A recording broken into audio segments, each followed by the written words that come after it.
In this day and age in college basketball, one day you're talking about a heralded recruiting class. 5 minutes later, that recruiting class is going off to the NBA. Paul Biancardi is ESPN's National Director of Recruiting. Dave Tellep is our senior college basketball recruiting analyst. Paul, of the teams that lost the most to the draft, who's reloading the best? Surprise, surprise, Kentucky and John Calipari. They bring in a four-man class that has NBA size. Nerlens Noel, the best shot blocker in the class at 6'10". Alex Poitras, a freshman at 6'7", should be their leading scorer. Archie Goodwin at 6'5", a combo guard. And Willie Cauley, Dave, 6'10" shot blocker. That's NBA size. Oh, you got to love how they reloaded. I like how Baylor reloaded. They're going to lose two guys to the first round. Two big guys. So what do? They bring in Isaiah Austin. He's not going to be there long. He's going to be a lottery pick someday. Ricardo Gathers, one of the nation's leading rebounders. Chad Rykacek, a versatile power forward. And then their future point guard, L.J. Rose, whose dad played on a Final Four team at Houston. I really like how Baylor reloaded. They're going to be fine. On the flip side, which school failed to restock the pantry? I'm going to say UConn. They could have done better. They've lost two first-round draft picks, Andre Drummond and Jeremy Lamb. And when you lose that kind of talent, you have to bring in NBA-type talent. Omar Calhoun from Christ the King High School in New York, a very good, productive player. Philip Nolan, Dave, he's going to take 2 or 3 years to develop.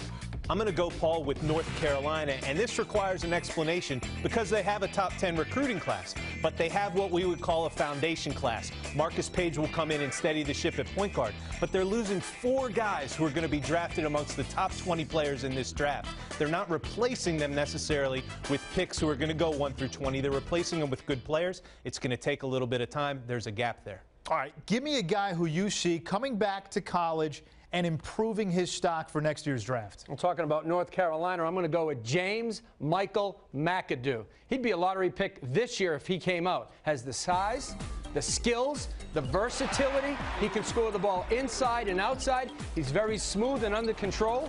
He played with and behind 4 top NBA players, Dave. So next year is his time to shine. I'm going to go with Otto Porter from Sikeston, Missouri, Georgetown, Hoya. Otto Porter is that guy who averaged high minutes for Georgetown. If he can improve his perimeter game, shoot the deep ball a little bit better, rebounding translates. He has a professional body. We don't know that much about him because he was a late bloomer from a small town. Otto Porter has a chance to be an All-American this year in college. He's going to make a big jump. All right, what about the impact freshman coming into college that we're going to be talking about at draft time next year? Back to Kentucky. Nerlens Noel with the flat top. And here's why. This draft this year in 2012, not a lot of specialty players after Anthony Davis. And Nerlens Noel brings a luxury as a shot blocker. He protects the lane. He's not broke offensively. He brings a special skill to the NBA, and that's protecting the rim, Dave, better than anyone else. Going to be a freshman. No question. I'm going to go non-Boston affiliated here for the New England folks. Paul's roots. Shabazz Muhammad. This is the guy. He's coming into UCLA next year. A lot of pressure on his shoulders. But Shabazz Muhammad is an excellent player. He's very strong. The work ethic is on a different level. This is a guy who's not going to have a big ceiling in terms of having to make the jump. He's ready to go. And more importantly, UCLA, they need him right away. Is UCLA back now because of Muhammad?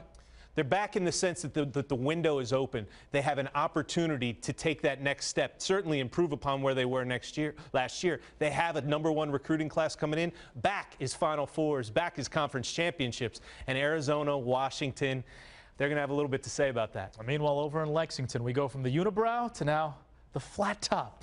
Get ready.